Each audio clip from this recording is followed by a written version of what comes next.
That's okay. I got some questions. Okay, live. Bum bum bum bum bum bum bum bum bum bum. Are you ready, Evan? Yui, goes the refrain. A million deaths were not enough for Yui. From The Child History of the Muad'Dib by the Princess Ariel.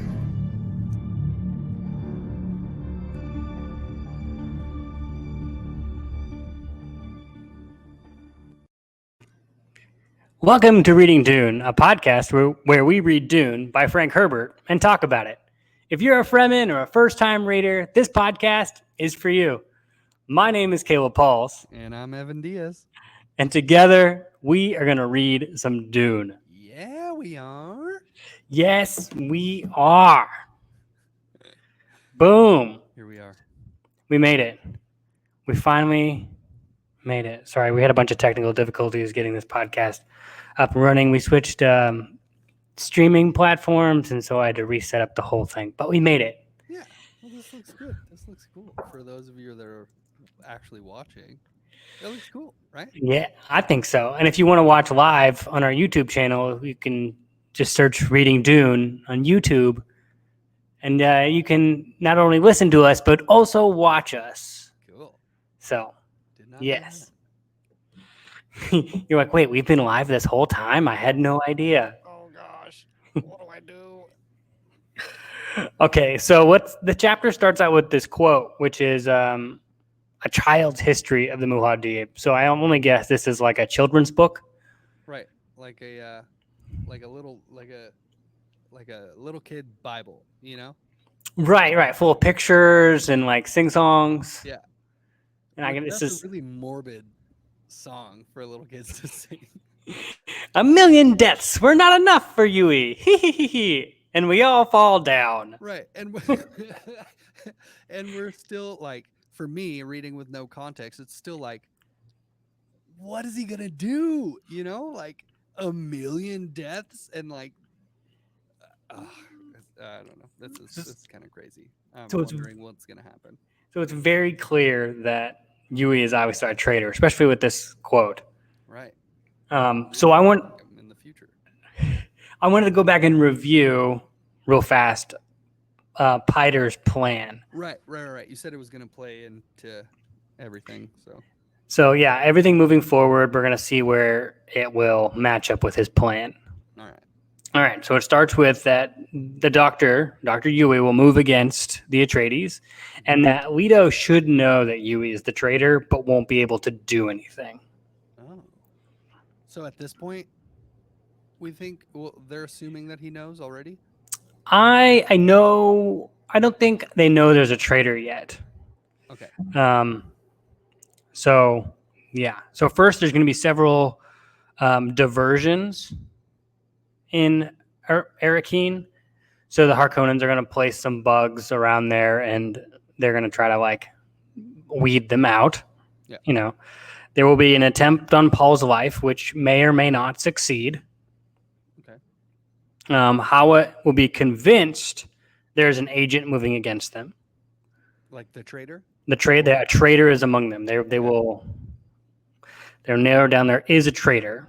Gotcha. Hawa will have a suspicion that it's Lady Jessica, and because he will be focused on that, it will impair the rest of his functions as a mentat, so he won't be able to see this coming.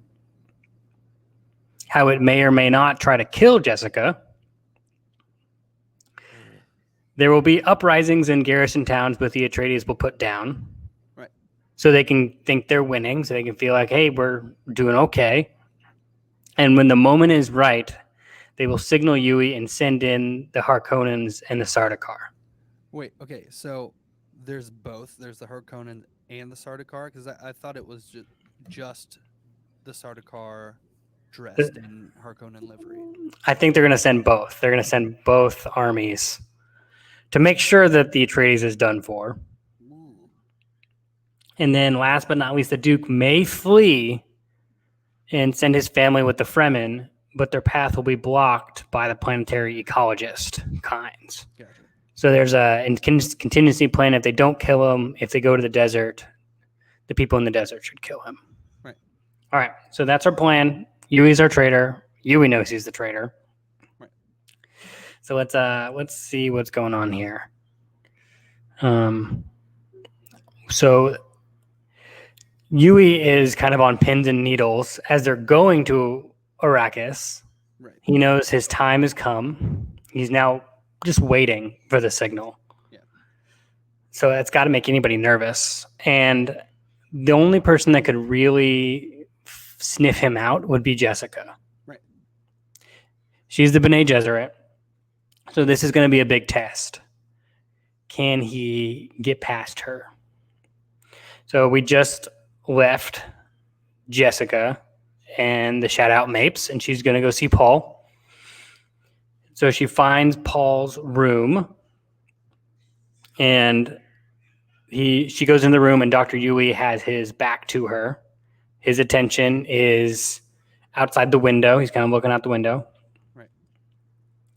The quote is, "He looked from behind like a fleshless stick figure in overlarge black clothing, a caricature poised for stringy movement at the direction of a puppet master."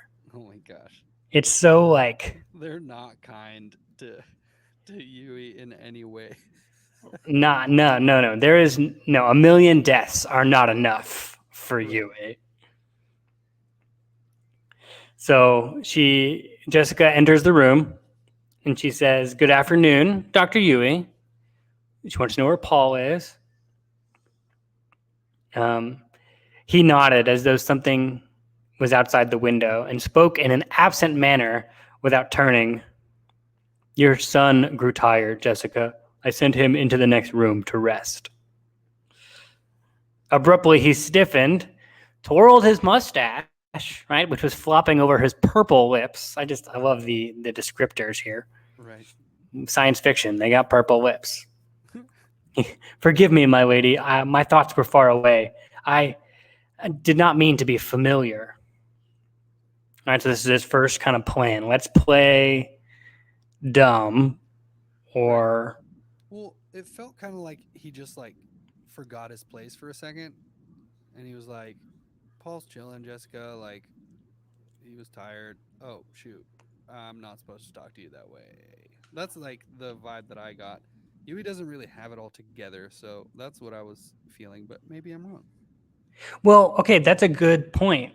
So when we look back in our last chapter about Yui, we were trying to discern, was Yui just mad? Like, was he in a dementia type state where he lost his ability and was just kind of just drifting into madness? Was he just weak-willed? Is that why he gave in? Or was he driven by his love for his Wana and the Atreides and needed to know which was which? So let's see if we can try to, from this chapter, what is his motives? Jessica says, "We've known each other for over 6 years. It's been a long time past formalities. That should have been dropped between us." And then Yui, we get his thoughts. He goes, "I believed it worked. Now she'll think anything unusual in my manner is due to embarrassment, and she'll not look for deeper reason when she believes she already knows the answer." Gotcha. Like this is, he's playing her. He's attempting to. Right. That's maybe what I missed. It's like, oh, it worked. Right. It's the, oh no, okay, I got it. She won't catch on to me. Gotcha. They do some chit-chatting about the people of Arrakis and how, like, they're just so different. They look weaker, and they don't like them right away, which is understandable. They've lived under the oppressive Harkonnens for quite some time. And they make a remark kind of about the palm trees. Right. As they're looking out the window. There's a line of 20 palm trees that grew there. And let's see. Oh, yeah, there's a shield in between just in case anything happens. Mm-hmm. But she said there's a pattern emerging. She put a hand to her cheek. The way the people looked at the palm trees, she saw envy, some hate, even a sense of hope. Each person rake those trees with a fixity of expression. Do you know what they're thinking? Yui asked. And so Yui says, they look at those trees and think, there are 100 of us. That's what they think. And Jessica goes, wait, what do you mean?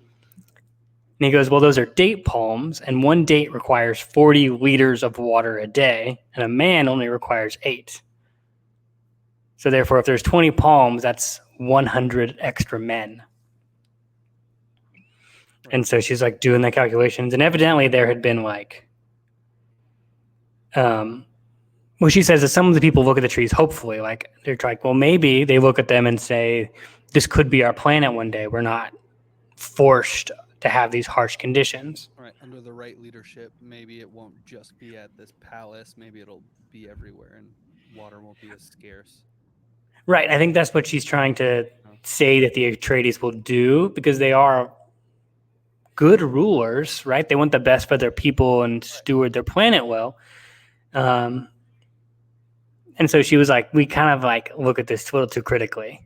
Like because they're in this situation, they kind of have to have their eyes peeled. They're always looking for danger, not the hope in the situation. Mm-hmm.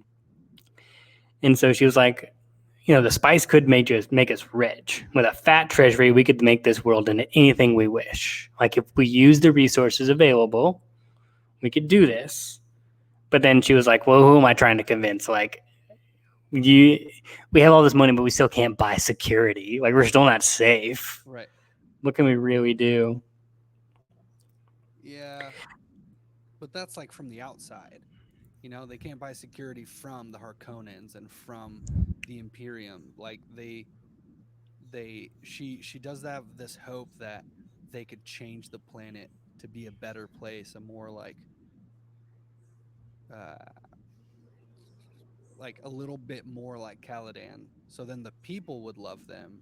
And that's kind of security, but still, schemes upon schemes. There's kind of no way around all of that corruption. Yeah.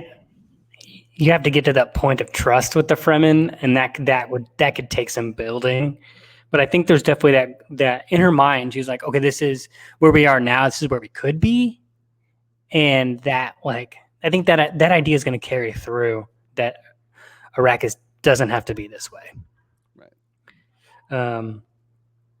Yui turned away to hide his face from her. If only it were possible to hate these people instead of love them. Like, he's kind of regretting his decision, but no, he can't. He has to go forward with it. Right. He kind of compares and contrasts Jessica to Wana in that, and he's thinking about it. Right. Yeah, they're both Bene Gesserit. He said Wana might be dead, but he had to be certain that she was. There's that driven by that what if she's alive? Right. And the rumor is that he'd actually seen her, but didn't know if it was her. Like, enough to turn on that switch again, to say, And then he reveals his plan. And then so Jessica says, don't you worry for us, Wellington. The problem's ours, not yours. We're kind of the heads. Like, you do you. We'll try to figure this out. Mm-hmm. And she thinks I worry for her. He blinked back tears. And I do, of course, but I must stand before that black baron with his deed accomplished, and take my one chance to strike him where his weakness is, in his gloating moment. Wait, so he has like another plan? That was a question that I had while reading. He's like hoping to, get Wana back, or find out if she's actually alive or dead or whatever. And then he's going to go after Baron Harkonnen? Yeah, I think he wants to kill the Baron. I think that is his, like, underneath everything, he wants to kill the Baron for taking his love from him. Yeah. And because later on in the chapter, they talk about, he thinks, like, why doesn't Wana ever have kids with me? Like, why not? Like, and he thinks, like, well, maybe that wasn't her purpose as a Bene Gesserit, because all the Bene Gesserit have strict purposes. And Jessica, as a concubine, hers was to have children, So he's thinking about it because Juana, when the Bene Gesserit called, she answered, and they said, "We need you to go spy on Gideon Prime and on the Harkonnens," and she said, "Okay." Like picked up everything and left, and so I think he's still kind of bitter about that. And so he was like, "Well, if I can just kill the Baron, I'll get my revenge." Yeah. Well, we'll see how his plan works. Right. Which it would make a big old mess of the whole system if he's successful. Right. Like if he's successful in his plan, he's gonna throw a monkey wrench in everyone else's plan. Yeah, because See what happens. Giant houses and so much. Okay, that's It's just chaos. Yeah. So then she was like, "Okay, can I see Paul now?" And will I disturb him? And he's like, "No, I gave him a sedative." A sedative? Sedative. Sorry, there we go. I'm glad you're reading along with me. If you're reading along with us at Reading Dune, I want to apologize for all the words I'm messing up. that was like a common English word, though. You're a common English word. I'm gonna keep calling you out, Caleb. Daniel, please do. Someone's got to around here. She asked if he's taking the change well, and Yui was like, except for being a bit overtired, he's excited, but what 15-year-old wouldn't be under the circumstances? So as of now, we are still like 1 day into being on Arrakis. Right. So let's just keep that in our head and who's slept and who hasn't, because I think that will play a factor moving forward. So we know Paul is sleeping, at least he's drug induced. She then kind of looks at Paul and kind of sees the different features that are hers, different features that are the Duke's. She was kind of caught by the idea of genetic traces in her son's features.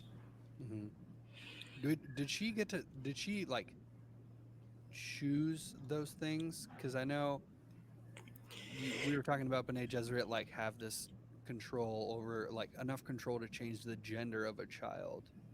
Can she change, like I want him to have his, the Baron's hair, my facial features, like that kind of thing? I don't know if exactly that, because she has, okay, my knowledge of biology here is limited, but I think the Bene Gesserit would be able to like reject the sperm that are male and only take the sperm that are female. I think like there. So, because in her next thought, it's like she thought of the boy's feature as an exquisite distillation out of the random patterns, endless cues of happenstance meetings at this nexus. She's probably thinking over the last 1,000 years as they've been doing this breeding plan, how much of all of those features and those different things have met in this now single person that is Paul. And if we all think back about our own grandparents and great grandparents and their wives and all the meetings and random happenstances we are to get to this point, it is a miracle we're all alive. Right. But in Paul's case, there's even more to it because there's planning and generations of training specific people to operate a specific way and do specific things, so that's even crazier than yes. Yeah, right. We're gonna, we want these genetic traits, and so we're gonna breed for them to get them, and then we'll cross merge them, and all to get this crazy stuff. The thought of it made her want to just kneel at the bed, and that's where Yui has the thought that we talked about earlier. Why did Juana never give me children? Was there some Bene Gesserit reason? She loved me, certainly, so that wasn't it. Right. For the first time, he was caught up in the thought that he might be part of a pattern. A pattern more involuntated? What's that word?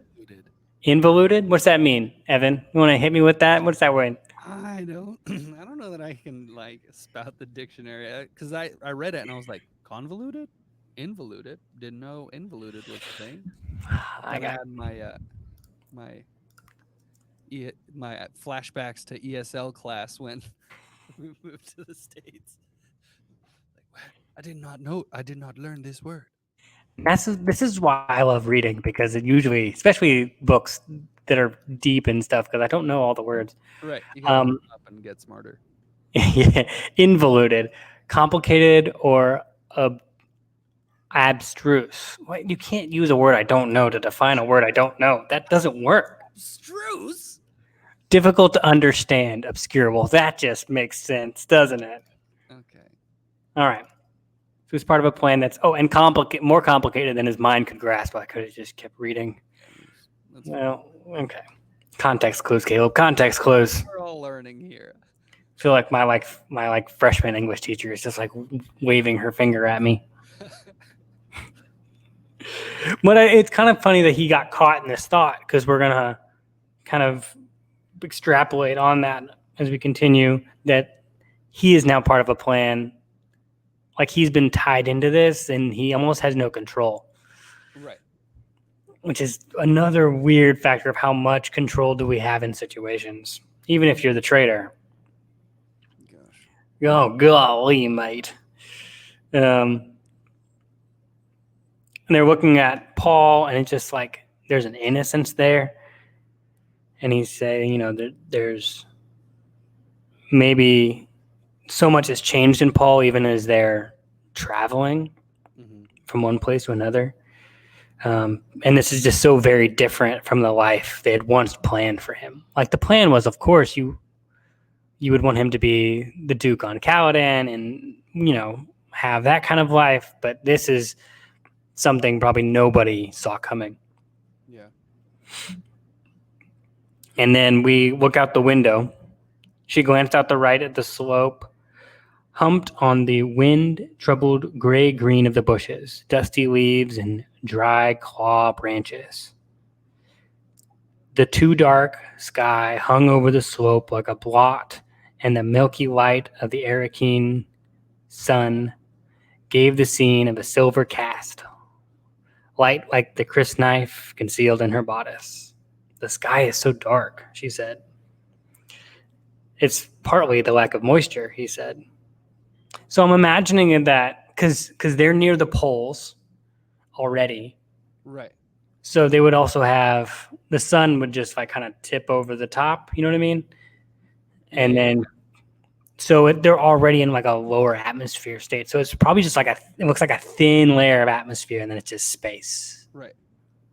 And apparently, because of the lack of moisture, light gets refracted differently. So you don't get like a nice blue sky.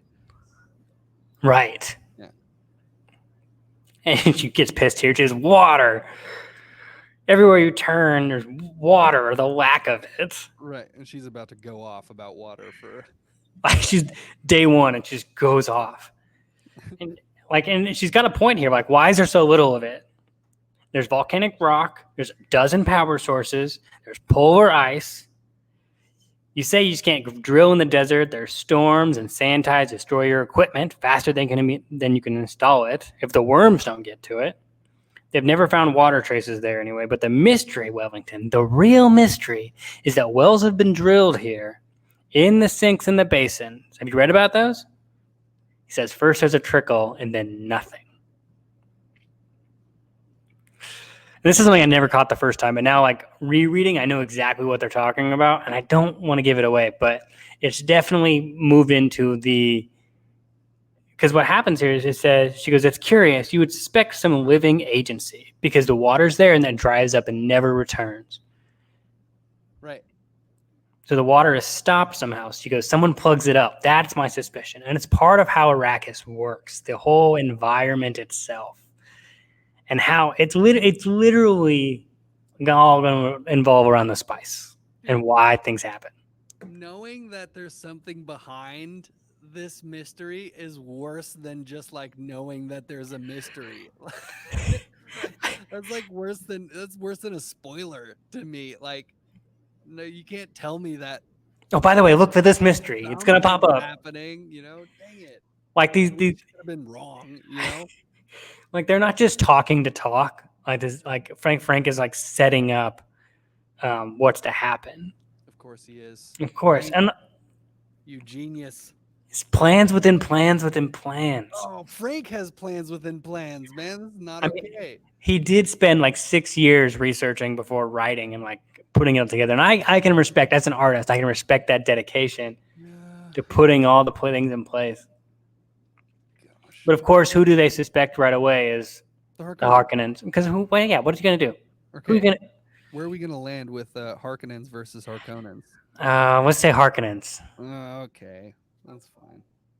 I like Only because I just listened to a talk from Frank Herbert himself on And he the said YouTube. It's Harkonnen, yeah. And it is. Harkonnen it is. Harkonnen Frank it is. said So Frank said it. So let's see, boom, boom, boom, boom. The major source of water here is caught in wind traps and precipitators. And where does that come from? From the polar caps? Cold air takes up the moisture, Willington. There are things here behind the Harkonnen veil that bears close investigation. And not all of those things are directly involved with the spice. Boy, she's wrong on that one. Everything is involved with spice. Oh yeah, that's true. But that is how they get most of their water, is through wind traps. So like the dew in the morning would come and they get stuck up in the wind trap. Right. So it's this atmospheric moisture is where they get most of the water. Yeah. Okay. Jessica says, the way you say Harkonnen, she said, even my Duke's voice doesn't carry that weight of venom when he uses that hated name. I didn't know you had personal reasons to hate them, Willington. Dude, she read him just like that. Like he says one word and she like picks up on it, and so Right. you can tell him how to backpedal. Like, oh no, I've aroused her suspicions. Right. He's like, oh no, oh, she's onto me. So luckily he's been, he was married to a Bene Gesserit who had more truth sense than Jessica had. Right. So he knows what to do. Right. And he says like he thinks a really interesting thought where he says there's only one solution: to tell the truth as far as I can. So he's playing this game of like, if what I say is technically true, she will not, freak out about anything, and she won't notice that I'm being sneaky because she can tell when I'm lying. So even seeing like all of the truths, quote unquote, that he tells moving forward in the conversation, you can see like, all right, he said this, so that she would think he meant this, but he meant that. Like there's always something behind every little thing that he's saying.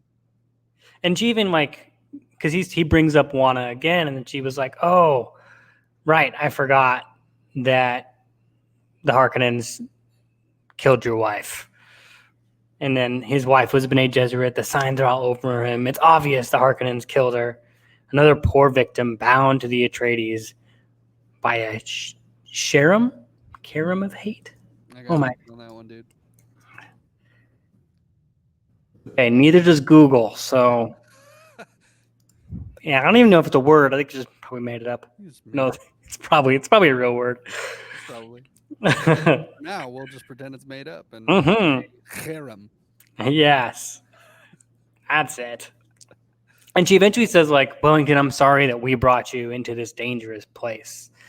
And he's like, no, I came willingly. Like, again, like, I'm going to be the traitor. I'm doing this willingly. Right. That's what I was saying. It's like, I came willingly to murder you. Oh, man. That's the part of the truth he left out. Right. But this whole planet's a Harkonnen trap. You must know that. It will take more than a trap to catch the Duke Leto, he said. And that, too, was true.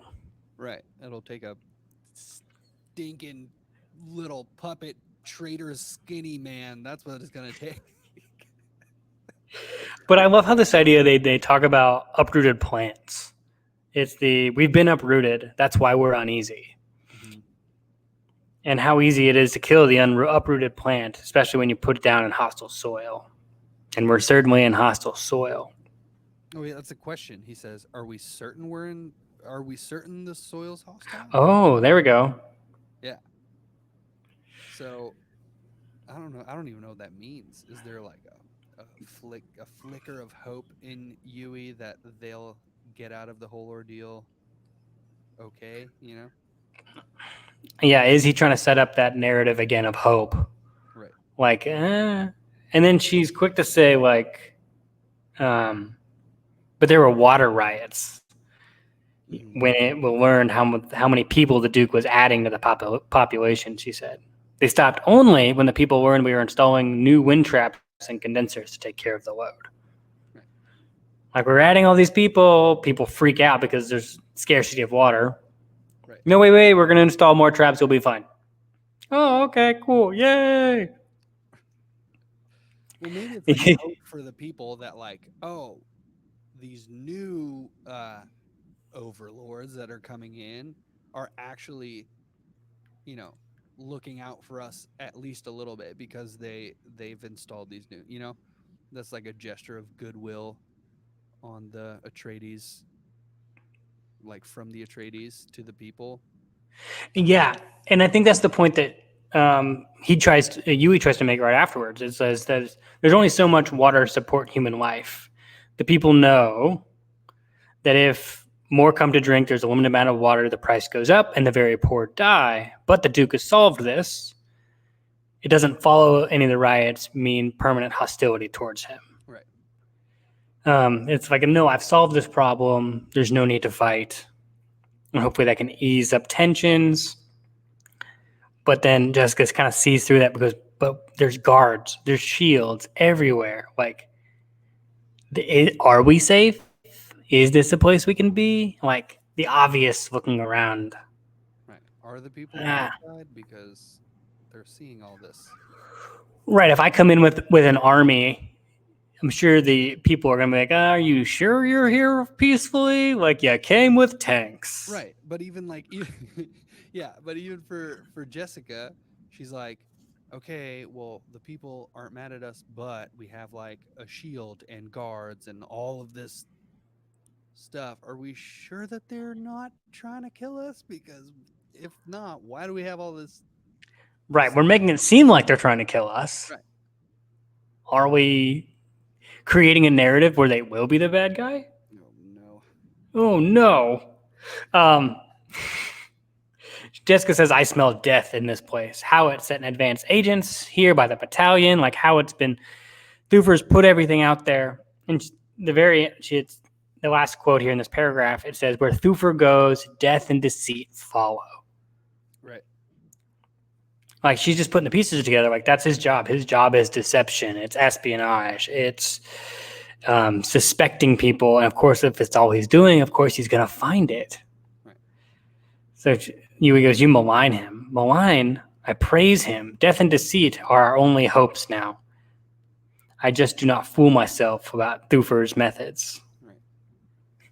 So Yui, of course, goes, you should keep busy. Give yourself no time. Like, dude, you just got here. Like, what are you going to do? So then they get this intense conversation about why doesn't Jessica just tell the Duke to marry her? Right. And she's very matter of fact about the whole thing. And we talked about why in the last chapter, like right podcast, because it's like if there's a chance, they go into more detail in the book, obviously, but if there's a chance that another house sees the possibility of like an alliance through marriage, then we can like get more favors and do this and do that, and like there's and then even to play. And it says here Leto is a cousin of royal blood, so he has royalty in his veins, so he could take the throne. And then it goes back to there's been this feud between the Atreides and the Harkonnen that goes back even Battle of Corrin, which kind of set up the Battle of Corrin sets up the second Imperium now that we're in. Okay. That set up the House Corrino as the Emperor. Okay. So it goes back to as long as the Emperor's been Emperor. That feud started because an Atreides had a Harkonnen banished for cowardice. That's all it says. Yes. Is that a secret? Do you know about that? I don't know about that one. No, I think it has something to do with a battle. Yeah, that they were supposed to move in at one point in time, but didn't, Gotcha. and then left people out to dry because that's what the Harkonnens do. They like to set up a plan and then leave you to spring it for them. Oh, well, I mean, right before this, she says there will be bloodshed soon. Right. The Harkonnens won't rest until they're dead or my Duke is destroyed. So she senses that there is imminent danger coming very, very soon. And so the old feud, Yui muttered, and for a moment he felt an acid touch of hate. The old feud had trapped him in the web, had killed his Wana, or worse, left her for the Harkonnen torturers until her husband did their bidding. Right. The old feud has kind of got him to where he is right now, which is not a good place, to the point where soon little kids will be singing a song about how he's million deaths aren't enough for Yui. Golly, man. Yeah. He's going to change the course of everything. Right. Yeah, the old feud had trapped him, and these people were part of that poisonous thing. The irony was that such deadliness could come flower here on Arrakis, the one source in the universe of melange, the prolonger of life, the giver of health. It's almost as if Arrakis is this nexus in the universe, in the Imperium, where all of the wealth is created in the spice, and what the spice does is it makes you healthier, makes you stronger, gives you longer life, it makes your intuition go off the charts. It does all of these things for you. And of course, this feud that has been raging, of course, will meet in the one spot in the universe that has the most value. Right. That's the only place it's found. Uh-huh. And as of now, they can't make any synthetics. So it's the only place you can get is mining it in Arrakis. And so now it's like, she asks, what are you thinking? I'm thinking that the spice brings 620,000 Solaris, the decagram on the open market right now. That wealth to buy many things. And I think he's trying to push this idea of what could you do with all that wealth? Could you leave? Right? Because that's the next idea he's going to push. He glanced at her. Can you remember your first taste of the spice? It tasted like cinnamon. So that's our only descriptor of what the smell and taste is like cinnamon. Right. But then they go into Yui says, but never twice the same. And he goes on about how it's like life, and it's always, presents a different face each time you take it. And then he says that some hold that the spice produces a learned flavor reaction. So the body learns when something is good for it to enjoy the taste of it. And so the taste even of spice is different person to person because your body kind of creates what it's supposed to be. Whoa. Isn't that nuts? Did you catch that when you were reading it? Yeah. I have it highlighted here. I was like, that was the next spot I was going to hit. It's just crazy how the spice itself is almost looking to prolong itself. Right. Like how can it be a benefit and keep itself alive and in use? Like how can it find market value? It wants to be used. Yes. So it creates that in the human brain or whatever brain, that need for it or that positive association. Like it makes you think it tastes good. And it makes you think you want it and you need it. And that's why people are so addicted, because once you can get off. Can you get off spice? You have to trained off, and then I think most of the time it just kills you.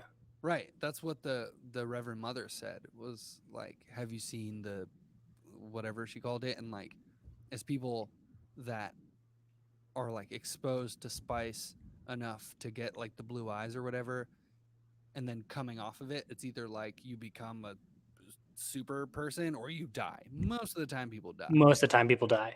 Right. Yeah. Spice wants to be used. Mm. Ooh. Yeah. There we go. Um, then she finally whispers the thought that she's never want to be thinking. I think it'd be wiser for us to go renegade, to like just leave the Imperium. And that's kind of what Piter said. Piter said like, hey, they could go rogue, but we doubt it. Right. It's the only other option here. How do you even do that without Chome? Like without transportation. Yeah, you'd have to bribe Chome and the guild to take you outside. And then they just drop you off on a planet and never come back. Which, I mean, it wouldn't be a bad life. I mean, you live out your days. There's no going back. I mean, put all that aside, become a farmer. I mean, it could sound tranquil. He saw that she hadn't been listening to him and focused on her words, wondering, yes, why doesn't she make him do this? She can make him do virtually anything. He spoke quickly because here was truth and a change in the subject, which is always good for him. He needs to get off this subject. Right. Would you think it bold of me if I asked a personal question? And she's like, no, go ahead. No problem. Why haven't you? Yeah, you're my friend. You wouldn't betray me. Right. That's like a big thing, because like that's what he wants her to believe, is like, oh, we're friends. We're buddies. We're buddies. We can use first names together. Right. Yeah. Wellington, Jessica, hello.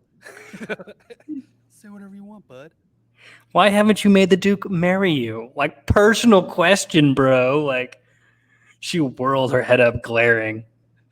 Made me marry him? And then she goes into, like, there's a good political reason, right? The Duke remains unmarried. He could possibly move up, yada, yada, yada. And then he murmurs back, there's something my Wana would have said, like, do the right thing, what the people need of you, what your responsibilities are. And this, too, was truth. He put a hand to his mouth, swallowing convulsively. He had never been closer to speaking out and confessing his secret role. He almost said it. Probably the only moment where he almost says it, too. Right? Yeah, I think so. Jessica spoke, shattering the moment, which is great. He was like, thank God, say something. And she goes in and say that the Duke is two different men. One of them she loves. He's charming, witty, considerate, tender, everything anybody and any woman would want. But the other is cold and calloused, demanding, selfish, harsh, cruel. And that one was shaped by his father. Right. Which is the one she hates. Yeah, there's the Duke, there's the ruler, the leader, and then there's the lover. That like intimate connection that she has with him, and she kind of is like, I prefer to think of him as the lover, because the other guy is not something I'm interested in very much. Right. She was looking for the lover. And I think this goes on to her other method where she sighed, motivating people, forcing them to your will gives you a cynical attitude towards humanity. It degrades everything it touches. If I made him do this, then it would not be his doing. And you can't have love if you're forcing somebody to do something. Right. And I think that's what she wants more than anything else. Like if they met and then had a child. Like instantaneously there was love and connection. I think she's fighting for that. Yeah. No matter what. And then she kind of like, her brain wanders off into back to who the Duke is. Presently, she took a deep breath and said, Lito's right, these rooms are nicer than the outside of the house. Like, again, she's still remarking about architecture and, we are living here. Yeah, this isn't too bad. Right. Let me get back to work here. Right, this is a nice conversation. Paul's cool. Wellington, you're all right. Let's move on. we had some vulnerable moments. We got some things off our chest. Good talk, bud. Doing good. Hey, I'm so glad you're here with me in this crappy situation. She's like, oh.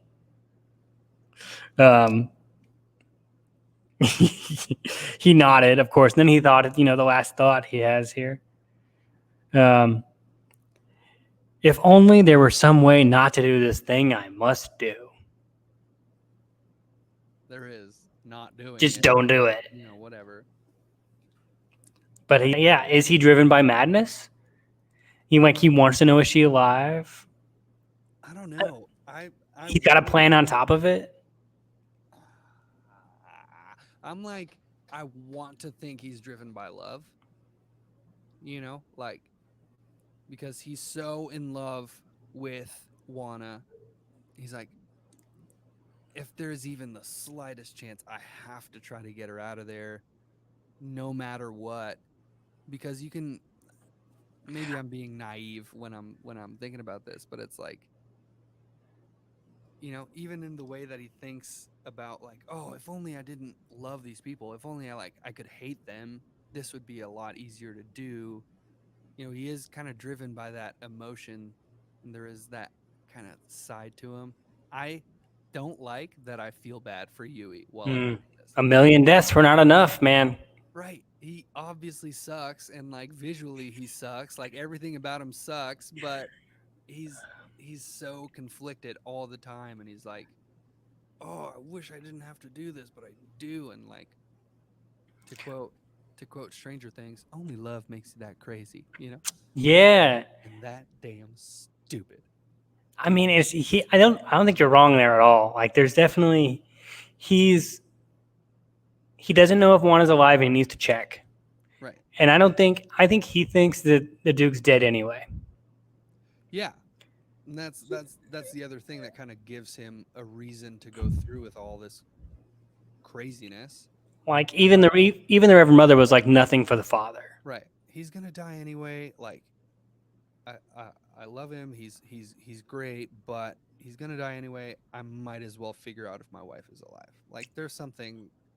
And we take a chance to kill the Baron himself. Right. So there's something, dare I say, noble about the thought process that he has. Maybe not about what he's doing, but. And I think Frank Herbert's trying to say something how like history is written by the victor with these quotes. Like we only the quotes are from a certain perspective in history, and we're reading it now and as it's happening. Right. And we're getting like the thoughts that Yui has, as opposed to like the history book just says Yui was a treacherous, awful person. Yeah.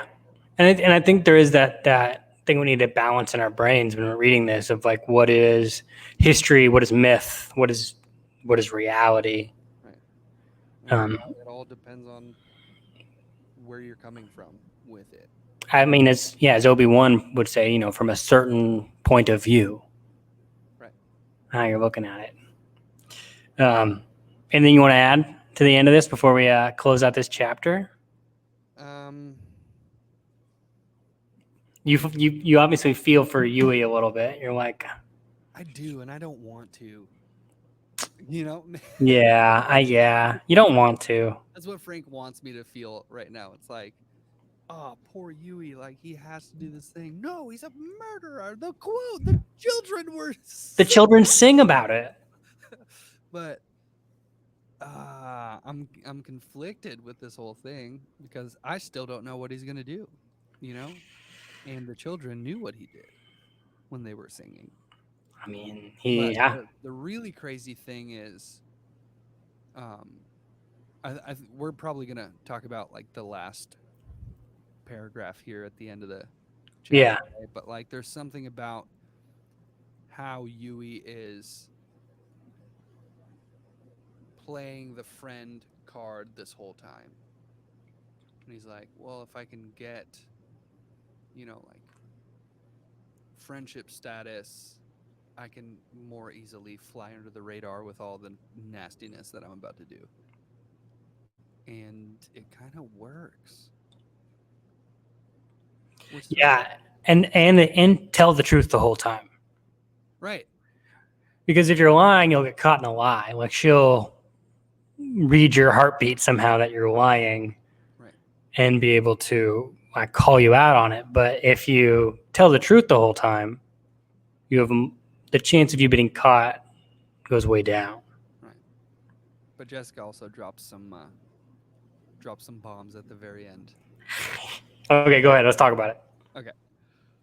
I don't know how to beautifully go into it, but she's like, as she's walking away to go, look at things so she can assign quarters and do the job that she was tasked.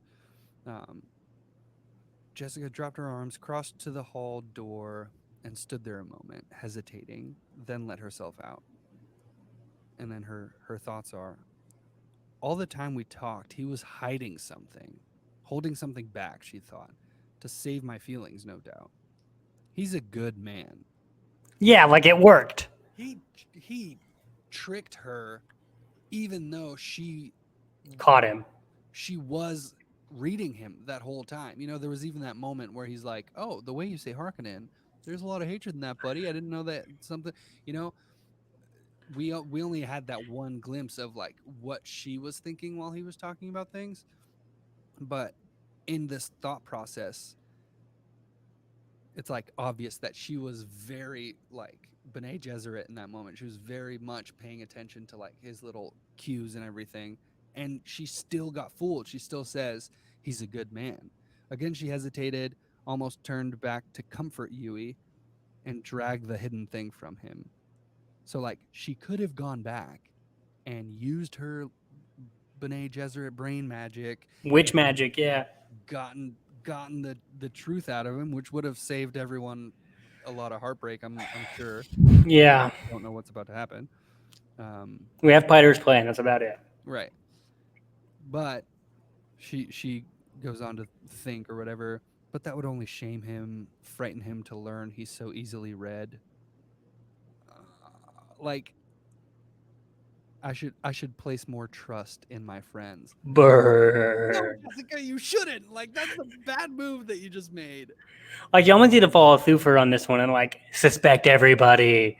Like don't give anybody any leg room, any clearance. Right. But if she had, the whole thing would have been avoided. But that wouldn't make for a very good story.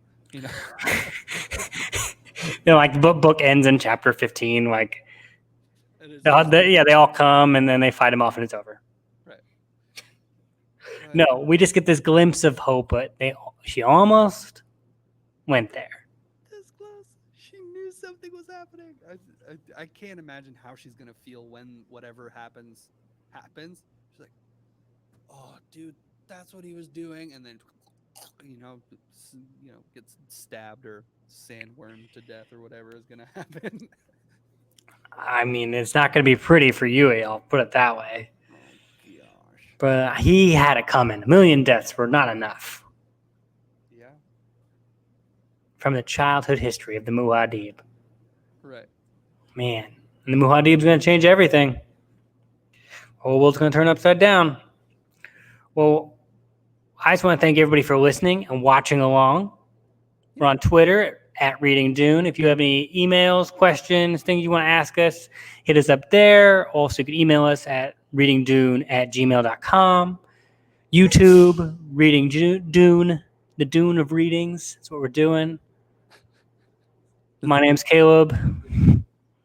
Oh, my name's Evan. Hi. Yeah. And we read some Dune tonight. Yeah, we did. All right, boss. I'll see you in the next chapter. See you then. Stay spicy. Woo! Are you dancing there? The music at the end. Yeah, I know. Okay.